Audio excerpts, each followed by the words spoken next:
আসসালামু আলাইকুম সবাইকে। আমরা আজকে হচ্ছে বাংলাদেশের শিল্প এবং সম্পদ এই টপিকটা পড়বো। প্রথম দিকে কিছু অংশ আমি একটু ইচ্ছা করে আমি নিজে হাতে লিখে দিচ্ছি, এর কারণ হইতেছে তোমার এই জায়গাগুলো অনেক জিনিস লেখা ছিল বইয়ের মধ্যে, সব বইতে এত কিছু তোমার এখান থেকে লাগবেই না, একেবারেই লাগবে না।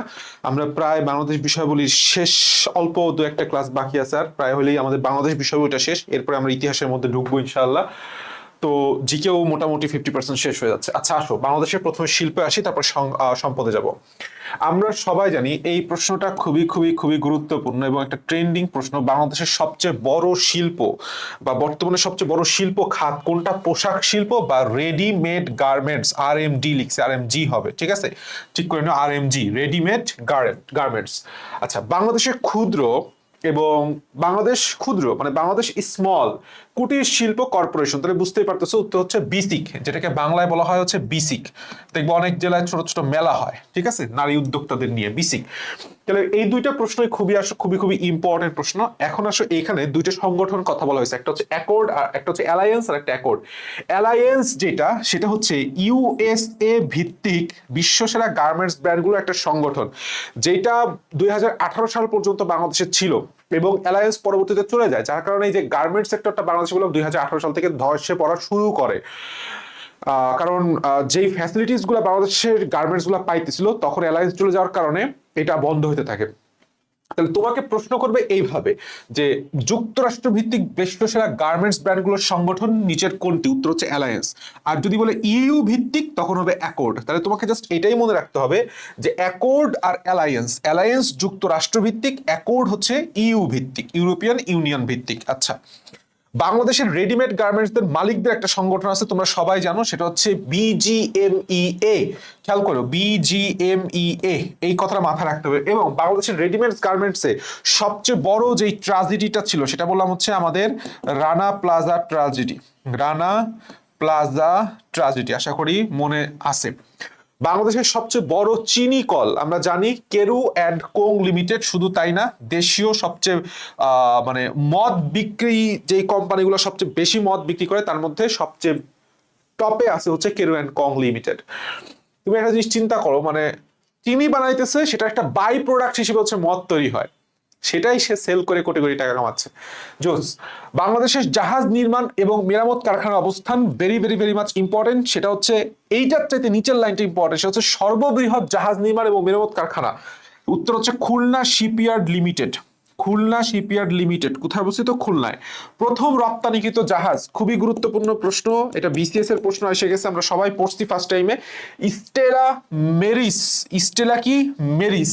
আর রপ্তানি করা হয় কোন দেশে? ডেনমার্কে। খুবই গুরুত্বপূর্ণ, ডেনমার্কে। স্টেলা মেরিস কোন দেশে রপ্তানি করা হয়? ডেনমার্কে। দেশের সবচেয়ে বড় ইউরিয়া সার কারখানা নাম কি? যমুনা ফার্টিলাইজার। আর দেশের সর্বপ্রথম ওষুধ রপ্তানি করে কোন প্রতিষ্ঠান? Square pharmaceuticals. কোন দেশে সবচেয়ে বেশি ওষুধ রপ্তানি করা হয়? মিয়ানমার। এই প্রত্যেকটা লাইনই আসলে very very very very very much important শিল্প থেকে। এই লাইনগুলা, এই টপিকটা, এই জাস্ট এই কয়েকটা এমসিকিউ পড়লে হবে, বেশি এমসিকিউ তোমার সলভ করা লাগবে না। সম্পদের মধ্যে ঢুকো, আসো আমরা, সেটা হচ্ছে বাংলাদেশের প্রধান খাদ্য শস্য। দেখো, ধান হইতেছে খাদ্য শস্য, অর্থকারী ফসল নয়, এই কথাটা মাথায় রাখতে হবে, পাশে লিখে রাখতে পারো, সেটা হচ্ছে অর্থকারী ফসল নয়। এটা আসতেছি, অর্থকারী ফসল নয়। অর্থকারী ফসল কি? চা একটা অর্থকারী ফসল, পাট একটা অর্থকারী ফসল, পরে আসতেছি। এই প্রশ্নটা খুব হয়, পাখি ছাড়া ময়না নিচের কোনটি কে নির্দেশ করে, বা পাখি ছাড়া দোয়েল কোনটিকে নির্দেশ করে? আমরা একটু পরে পড়বো। তো তোমাকে এটা মনে রাখতে হবে, ময়নার ন দিয়ে ধানের ন মনে রাখবা, তাহলে ময়নায় কি খায়? ধান খায়, শেষ। পৃথিবীর প্রথম জিঙ্ক সমৃদ্ধ ধান হচ্ছে বিরি। বিরি 62। বিরি বিরি 62, আশা করি মাথায় থাকবে।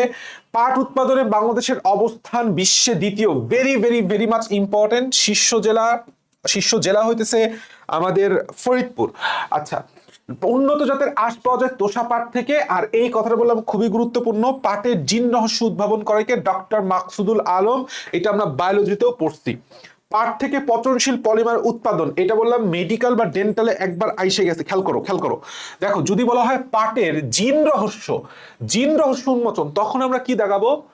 তখন আমরা মাকসুদুল আলম দাগাবো। কিন্তু যদি বলা হয় পাট থেকে পচনশীল পলিমার ব্যাগ উদ্ভাবন বা বাংলাদেশের কই যেন পাট থেকে সোনালী ব্যাগ উদ্ভাবন, তখন হবে ডক্টর মোবারক আহমেদ খান। ডক্টর মোবারক আহমেদ খান, ঠিক আছে, জুটম্যান হিসেবে বিখ্যাত।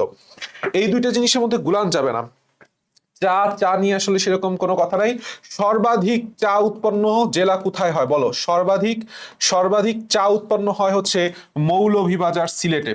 খালি চা বাগান, চা বাগান, চা বাগান।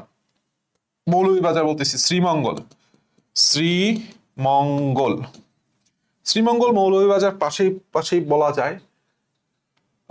এই যে জাদুঘর, এ পাশে শ্রীমঙ্গল, কমা দিয়ে লিখে রাখো মৌলভীবাজার, মৌলভীবাজার, ঠিক আছে। আচ্ছা, আমরা এইখান থেকে সেরকম কিচ্ছু পড়বো না, যেগুলি দাগানো নাই সেগুলি একেবারেই পড়ার দরকার নাই। আলু নিয়ে পড়া লাগবে না। রাবার, রাবার নিয়ে একটা কথা পড়তে হবে, সেটা হচ্ছে রাবার এর যেই তোমার কি বলবো, যে রাবারের কিছু সবচেয়ে বেশি কোথায় উৎপন্ন হয়, উত্তর হচ্ছে কক্সবাজার। কক্সবাজার, এখানে রাবারের একটা ইও আছে তোমার, কি বলবো, সামথিং লাইক জাদুঘর আছে, ঠিক আছে। রেশম, রেশমের র দিয়ে মনে রাখবা রাজশাহী। রাজশাহীতে সবচেয়ে বেশি রেশম তৈরি হয় বা রেশম চাষ হয়, এই জন্য রাজশাহীর অপর নাম বললাম সিল্ক সিটি, ঠিক আছে। এই জিনিসটা মনে রাখতে হবে। রাজশাহীকে আমরা কি বলবো? রাজশাহী রেশম, রেশম দিয়ে সিল্ক তৈরি হয়, এটার সাথে তুমি কানেক্ট করো, তাহলে রাজশাহী, দেখো আমরা লিখলাম রাজশাহী। রাজশাহীর র দিয়ে তুমি মনে রাখলে হচ্ছে রেশম, রেশম দিয়ে কি তৈরি হয়? সিল্ক, সিল্ক তৈরি হয়। তাহলে আমরা কোনটাকে সিল্ক সিটি বলবো? তুমি এখন দাগাই দিতে পারতেছো রাজশাহী। রেশম কালচারকে বলা হয় সেরিকালচার, আমরা সবাই জানি। এখন আসো বিভিন্ন ফসলের জাতের নাম। আমি তোমাকে ধানের নাম খালি একটা মুখস্থ করতে বলছি, ময়না। পাখি ছাড়া ময়না কার নাম? ধানের নাম। এখন আসো, এখান থেকে আর একটা প্রশ্ন আসবে, সেটা হচ্ছে পাখি ছাড়া দোয়েল কোন জাতের ফসলের নাম? গম। সাথে বলাকা, আনন্দ, আকবর, বরকত, এই কয়টা নাম খালি মুখস্থ রাখবা।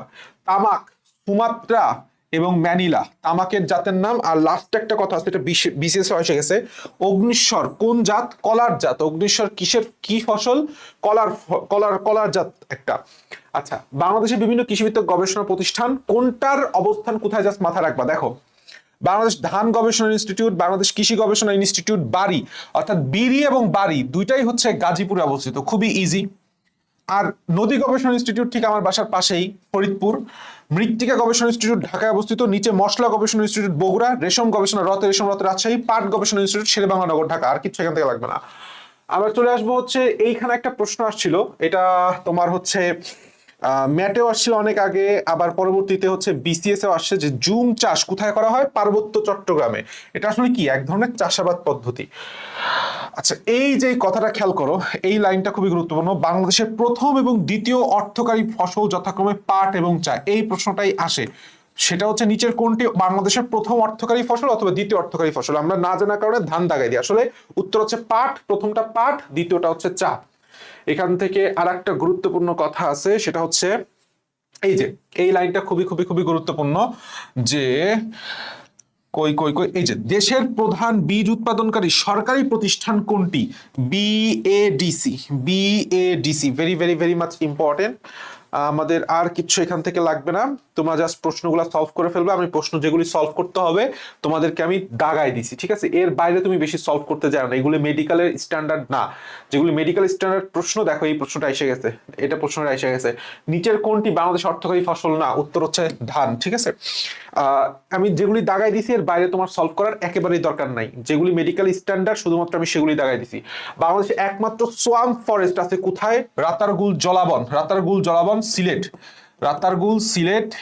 এটা মেডিকেলের প্রশ্ন। এটা কিসের প্রশ্ন? মেডিকেলের প্রশ্ন। এই বইটা আমাদের বোটানিতেও আছে। এটা সুন্দরবনে বাঘ গণনায় ব্যবহৃত হয় কোন পদ্ধতি? এটা মেডিকেলে এসে গেছে, ঠিক আছে। পাগ মার্ক এবং ডিজিটাল ক্যামেরা ট্র্যাকিং পদ্ধতি।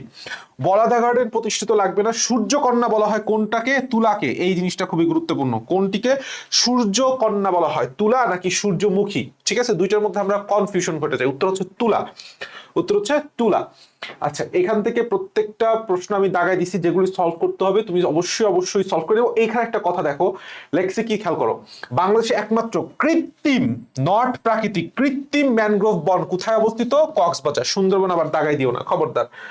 আচ্ছা, এখন আসো, ব্ল্যাক বেঙ্গল কি জিনিস? এটা একটা ছাগলের জাতের নাম। বিশ্বে ব্ল্যাক বেঙ্গল ছাগলের চামড়া পরিচিত কুষ্টিয়া গ্রেড নামে। আচ্ছা, কুষ্টিয়া গ্রেড চিংড়ি চাষের জন্য বাংলাদেশের কুয়েত সিটি, এই জিনিসটা খুবই গুরুত্বপূর্ণ। নিচের কোনটিকে কুয়েত সিটি বলা হয়? খুলনা অঞ্চলকে বাংলাদেশের চিংড়ি সর্বাধিকভাবে চিংড়ি চাষ করা হয় কোন সিটিতে? খুলনা সিটিতে। আচ্ছা, বাংলাদেশে এইখানে দেখো একটা আলাদা করে আমি একটু বক্স করে নিছি, তাই না? আমি একটা প্রশ্ন দেখছিলাম, প্রশ্নটা হচ্ছে এরকম, নিচের কোনটি সুন্দরবনের দক্ষিণে অবস্থিত? তো তুমি এই লাইনটা হুবহু মুখস্থ করবা যে সুন্দরবনের দক্ষিণে অবস্থিত হচ্ছে দুবলার চর, সরি, দক্ষিণ দতে দুবলার চর, আর কিচ্ছু লাগবে না। আমরা চলে আসি হচ্ছে বাংলাদেশের সবচেয়ে বড় বাঁধ কোথায় অবস্থিত? তিস্তা বাঁধ প্রকল্প লালমনিরহাটে। একটা বাঁধ একটা জেলাকে কি বা একটা জেলার মানুষকে কতটা নিঃস্ব করে দেয় দেখো। বাংলাদেশের যে স্থানে প্রথম গ্যাসের অস্তিত্ব পাওয়া যায়, এটা খুবই গুরুত্বপূর্ণ, হরিপুর গ্যাস। বাংলাদেশের গ্যাস ক্ষেত্র থেকে সবচেয়ে বেশি গ্যাস উত্তোলন করা হয় তিতাস গ্যাস ক্ষেত্র। তাহলে প্রথমটা হচ্ছে হরিপুর, সবচেয়ে বেশি গ্যাস উত্তোলন করা হয় তিতাস গ্যাস ক্ষেত্র থেকে, এবং সবচেয়ে বড় গ্যাস ক্ষেত্র বললাম তিতাস গ্যাস ক্ষেত্র। আমরা সবাই জানি বাংলাদেশে একমাত্র তেল শোধনাগার, এই প্রশ্নটা ট্রেন্ডিং প্রশ্ন বর্তমানের প্রেক্ষিতে। উত্তর হচ্ছে ইস্টার্ন রিফাইনারি লিমিটেড, চট্টগ্রাম। সবচেয়ে বেশি কয়লা পাওয়া যায়? বড় পুকুরিয়া, নামের মধ্যেই বড় কথাটা আছে। আমরা এটা কেমিস্ট্রিতেও পড়বো, সমস্যা নাই। ব্ল্যাক গোল্ড কি জিনিস? এটা খুব কমন একটা প্রশ্ন। কক্সবাজার সমুদ্র সৈকত সেন্ট মার্টিনে পাওয়া তেজস্ক্রিয় খনিজ পদার্থগুলোকে কি বলা হয়? ব্ল্যাক কোল, ব্ল্যাক গোল্ড, এটসেট্রা এটসেট্রা দিয়ে দিবে। ব্ল্যাক গোল্ড অথবা কালো সোনা, ভেরি মাচ ইম্পর্টেন্ট। এখান থেকে আমাদের আর কিছু পড়তে হবে না। বাংলাদেশের বিদ্যুৎ সম্পদের মধ্যে এখানে একটা কথা আছে, সেটা হচ্ছে বেশিরভাগই বললাম তাপ বিদ্যুৎ কেন্দ্র। একটা আছে পারমাণবিক বিদ্যুৎ কেন্দ্র, আর একটা আছে পানি বিদ্যুৎ কেন্দ্র। তো সবচেয়ে বড় যে তাপ বিদ্যুৎ কেন্দ্রটা, সেটার নাম হচ্ছে পায়রা তাপ বিদ্যুৎ কেন্দ্র। পানি বিদ্যুৎ কেন্দ্র একটাই, সেটা হচ্ছে কাপ্তাই পানি বিদ্যুৎ কেন্দ্র, রাঙামাটি জেলায় অবস্থিত বিদ্যুৎ কেন্দ্র, রাঙামাটিতে অবস্থিত।